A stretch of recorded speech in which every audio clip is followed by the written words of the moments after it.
And good Thursday evening to you from our headquarters here in New York. 28 days remaining until the inauguration of the next president. Today, that man, President-elect Donald Trump, made news, as he often does, by taking to social media. But today was different. Just before noon Eastern time today, Donald Trump said this on Twitter: "The United States must greatly strengthen and expand its nuclear capability until such time as the world comes to its senses regarding nukes." That quote, that statement, breaks precedent in several ways here. Number one, setting policy by Twitter. Number two, attempting to set policy at all as president-elect a month from taking office. And number three, and most important, this would mark an enormous change in the nation's nuclear policy. As happens when the future leader of the free world talks about expanding nuclear capability, this made news around the world today. Here, for example, is how the News at 10 started its broadcast on ITV tonight in Great Britain. Confusion reigns tonight. If it was any other American president, you'd say we are looking at a nuclear arms race with incredibly serious and uncertain consequences. But this is Donald Trump we're talking about, so it might just be an idle remark. Welcome to the future. Now, about where this came from, while it's not clear, Trump may have been responding to remarks made today by Vladimir Putin. Speaking to a meeting of military leaders, Putin said Russia needs to, quote, strengthen the military potential of strategic nuclear forces. Appearing tonight on MSNBC, incoming Trump White House aide Kellyanne Conway said that Trump didn't mean to set new policy, and when he talked about strengthening and expanding our nuclear capability, he meant nuclear readiness. He is making the point that this is about nuclear proliferation in the face of rogue nations and regimes that are stockpiling weapons, it would seem. And all he's saying is, look, his first priority is to keep us all safe and secure. His first doctrine is peace through strength. In a perfect world, Rachel, we wouldn't have any nuclear weapons, but it's not a perfect world. In fact, it's a very dangerous world. So when you say it's proliferation, what do you... Well, what he's saying, I think all the president-elect is saying, is that we have to be able to keep ourselves safe and secure. And when others stop building their nuclear weapons, then we'll feel more secure in that regard. Who is he talking about? Well, he's talking about anyone who fits the description of a regime that would do us harm or a rogue nation. He's saying we're going to expand our nuclear capability. He's not necessarily saying that. He did literally say we need to expand our nuclear capability. As president, what he's saying is we need to expand our nuclear capability, really our nuclear readiness, or our capability to be ready for those who also have nuclear weapons. He's putting the world on notice that he will do what he thinks he needs to do to keep us safe and secure. By expanding our nuclear capability. I mean, he's not trying to change a policy through Twitter. In light of all of this today, we did find this revealing conversation on the topic of nuclear weapons. This was part of an interview with Chris Matthews. This is Donald Trump back in March of this year. Your most controversial suggestion was don't take nuclear weapons. I mean, you may have been hooked into this by a press question. Don't take what? Nuclear weapons off the table. I have been trying to think how we could conceivably use a nuclear weapon in the Middle East or in Europe in fighting ISIS. Where can you and why put it on the table or leave it on the table if you can't imagine where to use it? I didn't say don't take it. I said I would be very, very slow and hesitant. Well, why wouldn't you just say I don't want to talk about it?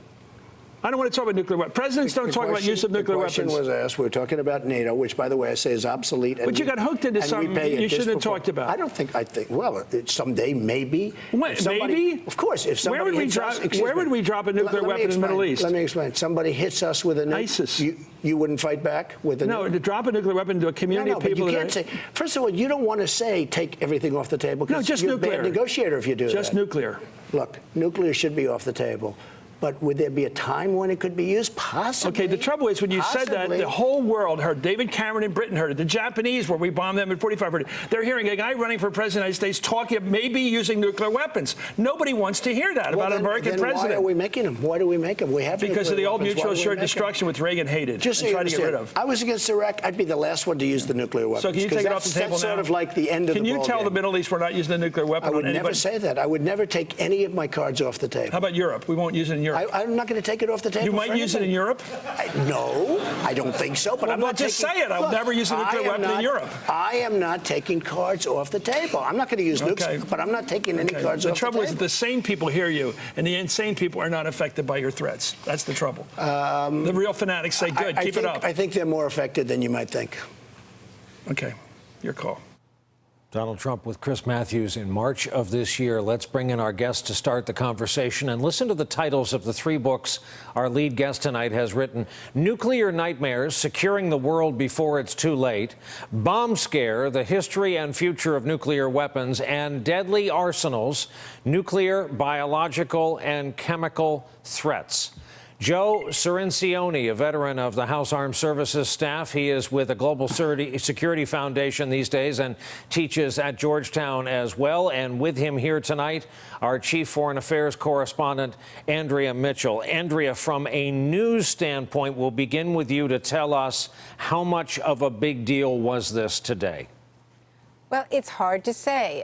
We've never before experienced anything like seeing nuclear policy made on Twitter. I know Kellyanne Conway said tonight that's not what was being done, but when you look at the words have meaning, and to see these words expanding our nuclear arsenal doesn't make sense. There's no other way to read it. And then when we tried to get a clarification from Jason Miller, he was addressing non-proliferation and deterrence, which have nothing to do with the statement by the president-elect about expanding the nuclear arsenal. This, I wrote earlier tonight, goes back to Ronald Reagan when we first saw the arms agreements with Mikhail Gorbachev, which we covered. But it actually goes back to Richard Nixon, where U.S. presidents started to begin to work with the former Soviet Union and reduce our arsenals. And there were people like George Shultz who talk about 0 options and no nuclear weapons. So to see an incoming president speaking like this before he is in office and making these broad statements on Twitter in 140 characters, this is being read elsewhere, and it did seem to be possibly in response to Vladimir Putin, who, we should point out, says this just about every other week. This is standard rhetoric from Vladimir Putin. So if this is in response to Putin, it's not well thought out. Joe, same question, recognizing this is your life's work, at least your adult life. Well, first of all, Brian, thank you very much for having me on. And those are all romance novels that I've written. Yeah, I can tell. So this, Andrea's right. This is unprecedented. And Chris Matthews made a very good point in that discussion earlier this year. The whole world is watching this.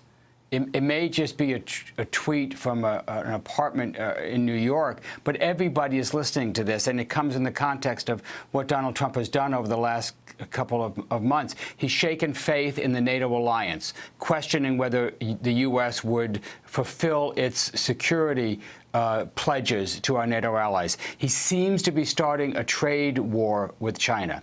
And now he issues a tweet saying he wants to expand the U.S. nuclear arsenal, not just strengthen. That's what we're doing now. We're already spending or planning to spend $1 trillion to build new nuclear weapons over the next 25 years, but expand it.